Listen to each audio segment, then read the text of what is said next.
अस्सलाम वालेकुम दोस्तों, मैं हूं मौज़म फ़खर और आज आपके लिए लाया हूं एक और हुकूमती नाकामी की एक और दास्तान।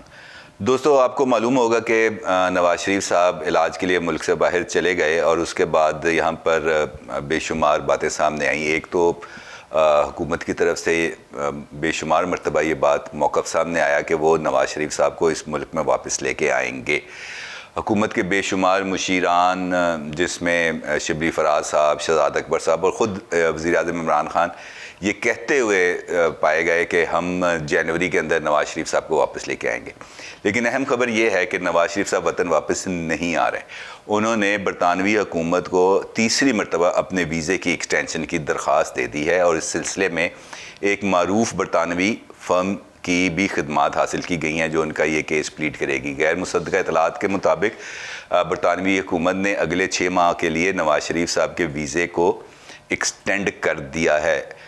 दोस्तों, अहम बात यह है कि नवाज़ शरीफ साहब इस मुल्क में जेल में थे और इलाज के लिए आला अदालतों की इजाज़त के साथ बरतानिया गए, लेकिन वहाँ पर अपना इलाज शुरू नहीं करा सके।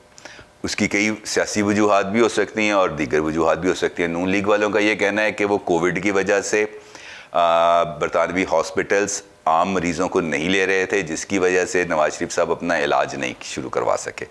दोस्तों, असल बात यह है कि नवाज़ शरीफ साहब का पाकिस्तान आना या उनको हुकूमत का वापस लेके आना इस लिहाज से भी अहम था कि नवाज़ शरीफ साहब बरतानिया में बैठकर हुकूमत के लिए ज़्यादा ख़तरनाक साबित हो सकते हैं, क्योंकि वहाँ पर उनकी मौजूदगी और आज़ादी के साथ उनका इंटरैक्शन विद द मीडिया और अपनी पार्टी के साथ वो बहुत आसान है बनिस्बत इसके कि यहाँ पाकिस्तान के अंदर जेल में मौजूद हों। इसीलिए प्राइम मिनिस्टर इमरान खान ने ये भी कहा था कि अगर मुमकिन हुआ तो वो बरतानिया ख़ुद जाएंगे और अपने दोस्त बोरिस जॉनसन से मुलाकात करेंगे और उनसे ये कहेंगे कि हमारा मुजरिम हमें वापस करो, हमने इसका ट्रायल करना है पाकिस्तान में और इसने अपनी सज़ा पूरी करनी है। लेकिन हुआ इसके बरअक्स। बरतानवी हुकूमत ने अपने जो मेहमान हैं मियाँ नवाज़ शरीफ साहब, उनके वीज़े के अंदर 6 माह की मज़ीद एक्सटेंशन कर दी और ये तीसरी एक्सटेंशन है। दोस्तों, एक अहम नुक्ता इसमें यह है कि मुल्कों के जो मुफादात हैं ना, ये दोस्तियों के ताबे नहीं होते। बोरिस जॉनसन अगरचे इमरान खान के ज़ाती दोस्त हो सकते हैं, लेकिन पाकिस्तान की सूरत हाल को सामने रखते हुए और पाकिस्तान के अंदर बरतानिया के मुफादात को सामने रखते हुए उन्होंने अपना को फ़ैसला लेना है। और बरतानवी कानून और बरतानवी इमिग्रेशन लॉज जो हैं वो इस हवाले से बड़े वाज़ेह हैं कि वहाँ पर किसी भी बंदे को ज़बरदस्ती डिपोर्ट तो किया जा सकता है, लेकिन एक हाई प्रोफाइल शख्सियत जो पाकिस्तान का 3 मरतबा वज़ीर-ए-आज़म रह चुका हो और वो इलाज के लिए वहाँ पर मौजूद हो, उसको इस तरीके से कह देना कि तुम मुल्क से चले जाओ, कोई आसान काम नहीं है। दूसरी बात यह है कि नवाज़ शरीफ साहब का बरतानिया में रहना, अगर आप गौर करें तो नवाज़ शरीफ साहब जब से बरतानिया गए हैं, पाकिस्तान के अंदर नून लीग की जो मकबूलियत है, अवामी मकबूलियत की बात मैं कर रहा हूँ, उसके अंदर इजाफा। उसकी वजह क्या है? उसकी वजह नवाज़ शरीफ साहब का एंटी इस्टेब्लिशमेंट बयानिया है, जिसको उनकी साहबजादी मरीम नवाज़ बहुत अच्छे तरीके से लेकर आगे चल रही हैं। सवाल यह है कि क्या पूरी नून लीग इस बयानिए के साथ है या इससे अलग खड़ी है? इस हवाले से बेशुमार नुक्ते सामने आ चुके हैं, बेशुमार असहाब अपनी राय का इजहार भी कर चुके हैं। लेकिन एक बात तय है कि अगर आप गौर करें, आप उनके टीवी पर जो नून लीग के लीडर्स हैं उनकी बातों को सुने या जलसों के अंदर या मरीम नवाज़ के साथ उनको देखें, तो ये नहायत चंद आपको नून लीग के लीडर्स नज़र आएंगे जो आपको टीवी पर आकर या मरीम नवाज़ के साथ खड़े होकर नवाज़ शरीफ के बयानिए को आगे बढ़ा रहे हैं, उसको फ़रोग़ दे रहे हैं।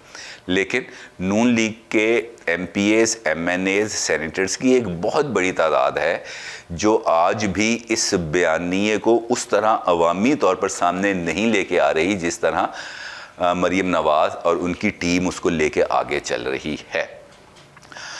उसकी वजह यह है कि हर सियासी लीडर की अपनी कुछ सियासी मजबूरियाँ होती हैं। वो अपने हलके के अंदर रहता है, अपने हलके के लोगों के साथ उसके मरासम है, वो उसके दुख सुख को देखता है और अपनी असम्बली की में मौजूदगी के ज़रिए उनके बहुत सारे काम वो करवाता है, जैसे तरक्याती काम है या गली मोहल्ले के काम है, वो उसको देखते हैं।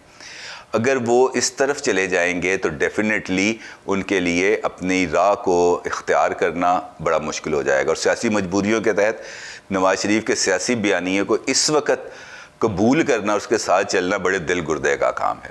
دوسری جانب حکومت ہے، حکومت کے پاس اگرچہ طاقت بھی ہے، اقتدار بھی ہے، لیکن ایک چیز ان کے پاس کم ہوتی جا رہی ہے، اور وہ ہے ان کی پولیٹیکل سپیس۔ اگر ان کی پولیٹیکل سپیس موجود رہتی تو نواز شریف کا باہر رہنا یا ان کا اینٹی اسٹیبلشمنٹ بیانیے کو کاؤنٹر کرنا حکومت کے لیے بہت آسان ہوتا، لیکن ایسا ہے نہیں۔ ایک جانب حکومت عوام کی بات کرتی ہے، لیکن عوام آج بھی مہنگائی کے چکر میں پھنسے ہوئے ہیں، اور ہر روز ہم دیکھتے ہیں کہ اشیاء کی قیمتیں بڑھتی چلی جا رہی ہیں، اس پر کسی قسم کا کوئی کنٹرول نہیں ہے۔ دوسری جانب مافیاز ہیں، وہ اپنا رول اس طریقے سے ادا کر رہے ہیں کہ حکومت بالکل دیوار کے ساتھ لگی ہوئی نظر آ رہی ہے، کسی کو کچھ پتہ ہی نہیں کہ ہم نے کرنا کیا ہے۔ صورتحال تو یہ ہے کہ ایک وزیر صاحب اسمبلی کے اندر کھڑے ہو کے کہتے ہیں کہ یار ہمیں تو پتہ ہی نہیں چل سکا یہ آٹا آیا کہاں سے، گیا کہاں پہ، کتنا پیدا ہوا، ہمیں جو انفارمیشن مل رہی تھی وہ اور تھی، جبکہ گراؤنڈ ریالٹیز اس سے مختلف ہیں۔ تو اس سے اندازہ کر لیجئے کہ حکومت کی کارکردگی کا معیار کیا ہے۔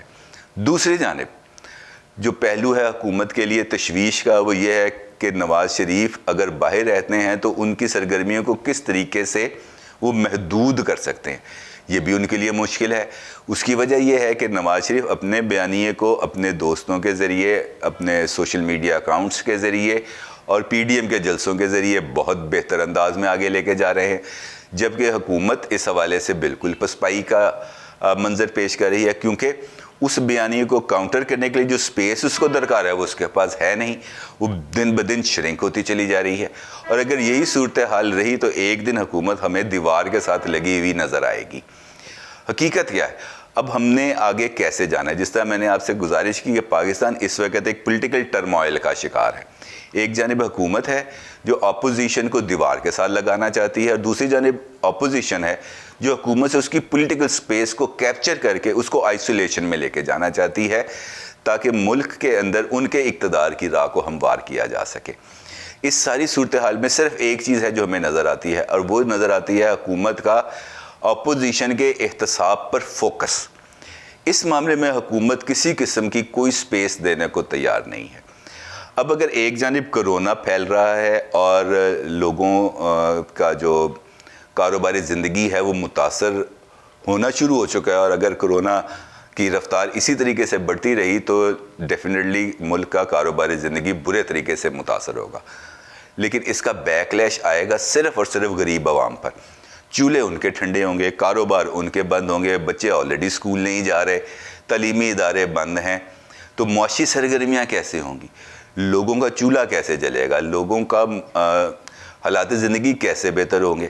اس سے کسی کو کوئی فرق نہیں پڑتا۔ فرق پڑتا ہے تو اس بات سے کہ بیانیے کی جنگ کو بیانیے کے ساتھ کس طرح کاؤنٹر کیا جا سکے۔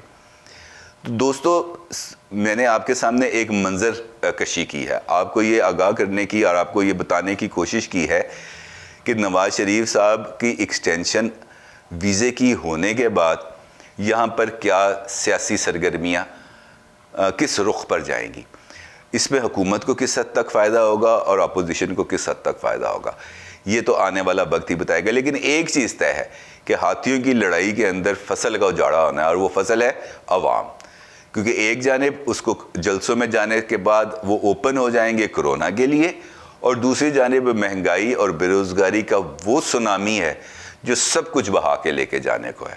اللہ تعالیٰ سے دعا ہے کہ اللہ تعالیٰ ہمیں اس سونامی سے کم از کم محفوظ رکھے، اور کرونا سے بھی، تاکہ ہم اور ہمارے گھر والے، ہمارے بچے، ہمارے رشتہ دار اس وبا سے محفوظ رہ سکیں اور اپنے لیے کچھ خیر کے اقدامات کر سکیں۔